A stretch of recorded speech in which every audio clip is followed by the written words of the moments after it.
একটু my channel আমি সুতপা চলে এসেছি আবার আজকে। তোমরা কেমন আছো? ভালো আছো? আমিও ভালো আছি। তা দেখো কড়াই তো গরম করতে বসিয়ে দিচ্ছি। কড়াই গরম করে চলো দেখি কি রান্না করা যায় আজকে তোমাদের সাথে শেয়ার করবো। সঙ্গে থাকো আর দেখতে থাকো। কড়াই গরম হলে দিয়ে দিলাম সর্ষের তেল। দেখো আজকে কি মনে হলো অন্যরকম ভাবে একটুখানি আলুটা ভাজা করি, তার জন্য লঙ্কা তার সাথে 2-4টে কালো জিরে দিয়ে দিলাম। দেখো আলুটা ভেজে নেবো ভালো করে। দেখো আলুটা ভাজতে গিয়ে আমার দুদিন ধরে কী হয়েছে জানো, কালকে পুঁই শাক রান্না করতে গিয়ে লঙ্কা দিয়েছি, লঙ্কাটা ফেটে আমার পুরো হাতে লেগেছে। আজকে যখন আলুটা ছাড়তে গেছি আমার হাতে এমনভাবে তেল ছিল কী বলবো জানো। তা দেখো দেবো নুন আর হলুদ তো দিয়েছি, আর পরিমাণ মতো লবণও দিয়ে দিলাম। আলু ভাজতে কেনা পারে তাও রান্নাটা করতে গেছে, তাই তোমাদের সাথে শেয়ার করলাম। দেখো আলুটা ভেজে তুলে নেবো, হয়েই এসেছে, কালার দেখে বুঝতেই পারছো তোমরা। দেখো আলু ভাজাটা তুলে নিয়েছি, কি ফাইনালটা দেখতে খুব সুন্দর হয়েছে কিন্তু জানো। দেখো কালকে তো ছানা নিয়ে এসেছিলো, পনির তো পাততে পারিনি আমি। ছানাটার মধ্যে দিয়ে দেবো কিছুটা কালো জিরে। ছানা তো এমনি পনির করে খাওয়াই যায়, তা পনির যেহেতু আজকে কী করবো বড়া করে ফেলি। দিয়ে দিলাম পরিমাণ মতন লবণ, ওটা খেতেও একটা স্বাদ ওর মতন, এটা খেতেও এর মতন স্বাদ হবে তাই না।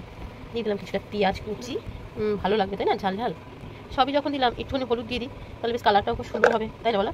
আর আটো ছোটো হওয়ার জন্য দিয়ে দেবো একটু ময়দা, বেসন দেবো না, ময়দা ব্যবহার করবো। এর মধ্যে ডিম ফাটিয়ে দেবো। দেখো 2টো ডিম নিয়েছি, ভেবো না যে একটা কুসুমের 2টো ডিম, মানে একটা ডিমের 2টো কুসুম, এটা 2খানা ডিম আছে।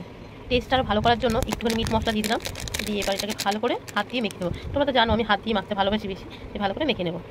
জল তো দিইনি, জল ছাড়াই মেখে নিয়েছি, কেন ছানাতে জল ছিল তোমরা দেখতেই পেয়েছো। যতই ছেঁকে নিতে তাও এবার এগুলো ভেজে নেবো। তোমরা তো দেখতে পাচ্ছিলে যে তেলটার মধ্যে আমি আলু ভাজা করেছি। এই আলু ভাজা করেই তেলের মধ্যেই চপের মতন আকার দিয়ে সবগুলো আমি বড়া ভেজে নেবো। যতটা ধরে আর কি কড়াইতে আমি ততটাই দেখো দিয়ে দিলাম, দেখতে পাচ্ছ। তাহলে একটা একটা করে ভেজে নিই। দেখো সবটা দেখা থেকে তো অনেকটা বড় হয়ে যায়, তার জন্য একটা দেওয়া দেখালাম। দেখে দেখো এক এক করে বড় উল্টে দেবো, দেখতে পাচ্ছ।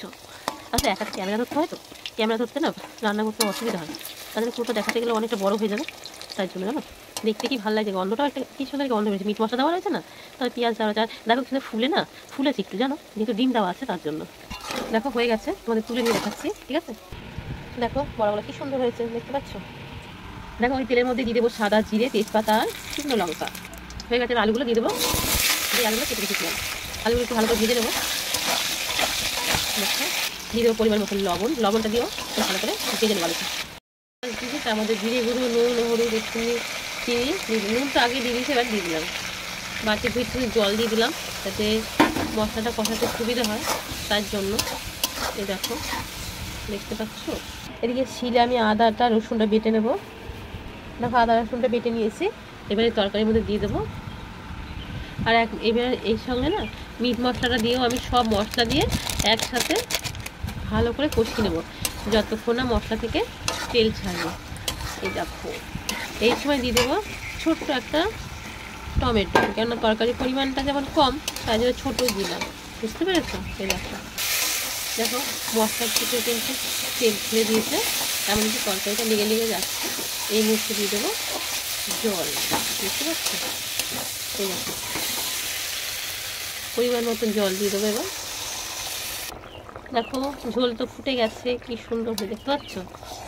এই দেখো এবারে ভেজে রাখা বড়াগুলোর মধ্যে দিয়ে দেবো। এই দেখো ভালো করে একটুখানি নাড়াচাড়া দিয়ে নেবো, একটুখানি ফুটে যাক, বড়ার মধ্যে সব মশলাগুলো ঢুকে যাক।